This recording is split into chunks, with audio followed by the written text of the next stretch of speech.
Chapter 76 Puss in Boots by Charles Perrault. A miller, dying, divided all his property between his 3 children. This was very easy, as he had nothing to leave but his mill, his ass, and his cat. So he made no will and called in no lawyer. The eldest son had the mill, the second the ass, and the youngest nothing but the cat. The young fellow was quite downcast at so poor a lot. "My brothers," said he, "by putting their property together, may gain an honest living, but there is nothing left for me except to die of hunger. Unless, indeed, I were to kill my cat and eat him, and make a muff of his skin." The cat, who heard all this, sat up on his 4 paws, and looking at him with a grave and wise air, said, "Master, I think you had better not kill me. I shall be much more useful to you alive." "How so?" asked his master. "You have but to give me a sack and a pair of boots, such as gentlemen wear when they go shooting, and you'll find you are not so ill off as you suppose."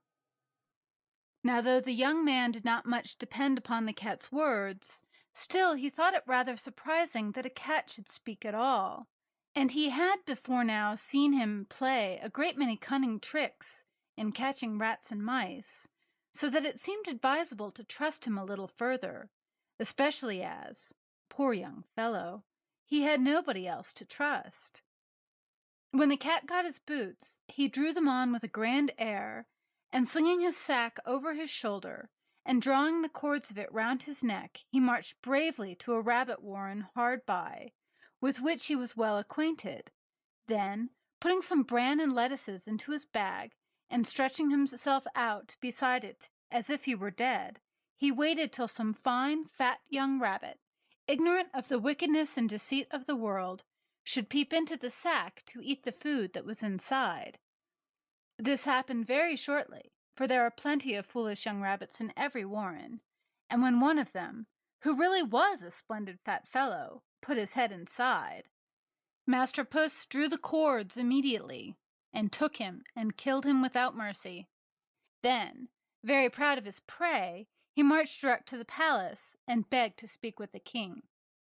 He was told to ascend to the apartment of his Majesty, where, making a low bow, he said, "Sire, here is a magnificent rabbit, killed in the warren which belongs to my lord, the Marquis of Carabas, and which he told me to offer humbly to your Majesty." "Tell your master," replied the king politely, "that I accept his present, and am very much obliged to him." Another time Puss went out, and hid himself in his sack in a wheat field, and there caught 2 splendid fat partridges, in the same manner as he had done the rabbit. When he presented them to the king, with a similar message as before, his Majesty was so pleased that he ordered the cat to be taken down into the kitchen and given something to eat and drink, where, while enjoying himself, the faithful animal did not cease to talk in the most cunning ways of the large preserves and abundant game which belonged to his lord the Marquis of Carabas. One day, hearing that the king was intending to take a drive along the riverside with his daughter, the most beautiful princess in the world, Puss said to his master, "Sir, if you would only follow my advice, your fortune is made." "Be it so," said the miller's son, who was growing disconsolate and cared very little what he did. "Say your say, cat." "It is but little," replied Puss, looking wise as cats can. "You have only to go and bathe in the river at a place which I shall show you, and leave all the rest to me. Only remember that you are no longer yourself, but my lord, the Marquis of Carabas." "Just so," said the miller's son. "It's all the same to me." But he did as the cat told him. While he was bathing, the king and all the court passed by, and were startled to hear loud cries of, "Help! Help! My lord, the Marquis of Carabas, is drowning!" The king put his head out of the carriage, and saw nobody but the cat, who had at different times brought him so many presents of game. However, he ordered his guards to fly quickly to the succor of my lord the Marquis of Carabas. While they were pulling the unfortunate Marquis out of the water, the cat came up, bowing, to the side of the king's carriage, and told a long and pitiful story about some thieves who, while his master was bathing, had come and carried away all of his clothes, so that it would be impossible for him to appear before his majesty and the illustrious princess. "Oh, we will soon remedy that," answered the king kindly, and immediately ordered one of the first officers of the household to ride back to the palace with all speed, and bring thence a supply of fine clothes for the young gentleman, who kept out of sight until they arrived.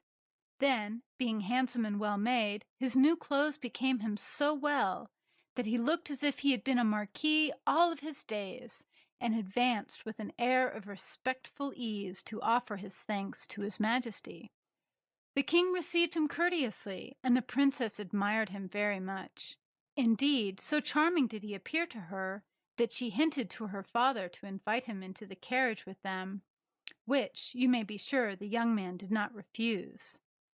The cat, delighted at the success of his scheme, went away as fast as he could, and ran so swiftly that he came a long way ahead of the royal carriage.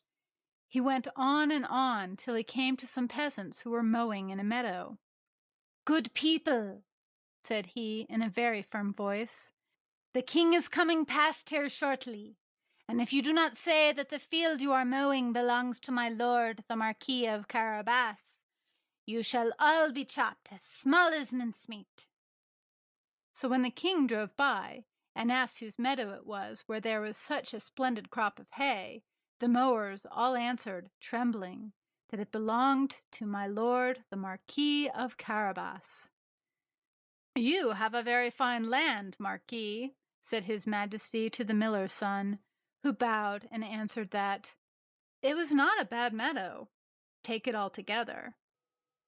Then the cat came to a wheat field where the reapers were reaping with all their might. He bounced in upon them. "The king is coming past today, and if you do not tell him that this wheat belongs to my lord, the Marquis of Carabas, I will have you every one chopped as small as mincemeat." The reapers, very much alarmed, did as they were bid, and the king congratulated the Marquis upon possessing such beautiful fields, laden with such an abundant harvest. They drove on, the cat always running before and saying the same thing to everyone he met, that they were to declare that the whole country belonged to his master, so that even the king was astonished at the vast estate of my lord the Marquis of Carabas. But now the cat arrived at a great castle whence dwelt an ogre, to whom belonged all the land through which the royal carriage had been driving. The ogre was a cruel tyrant, and his tenants and servants were terribly afraid of him, which accounted for their being so ready to say whatever they were told to say by the cat, who had taken pains to inform himself all about the ogre. So putting on the boldest face he could assume, Puss marched up to the castle with his boots on, and asked to see the owner of it, saying that he was on his travels, but did not wish to pass so near the castle of such a noble gentleman without paying his respects to him. When the ogre heard this message, he went to the door, received the cat as civilly as an ogre can, and begged him to walk in and repose himself.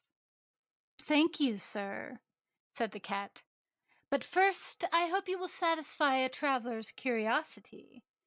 I have heard in far countries of your many remarkable qualities, and especially how you have the power to change yourself into any sort of beast you choose. A lion, for instance, or an elephant."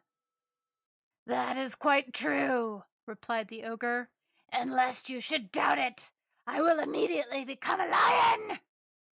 He did so, and the cat was so frightened that he sprang up to the roof of the castle and hid himself in the gutter, a proceeding rather inconvenient on account of his boots, which were not exactly fitted to walk with on tiles.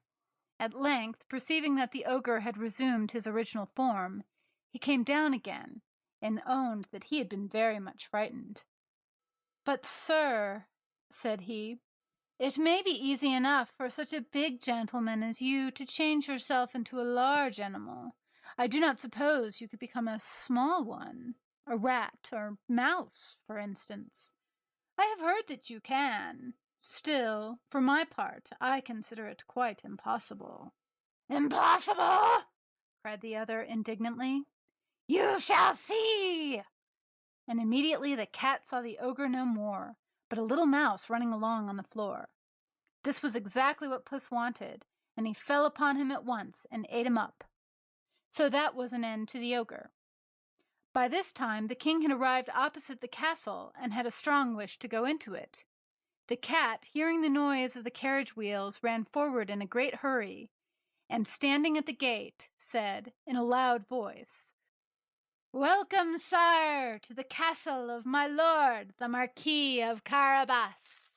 "What?" cried his majesty, very much surprised.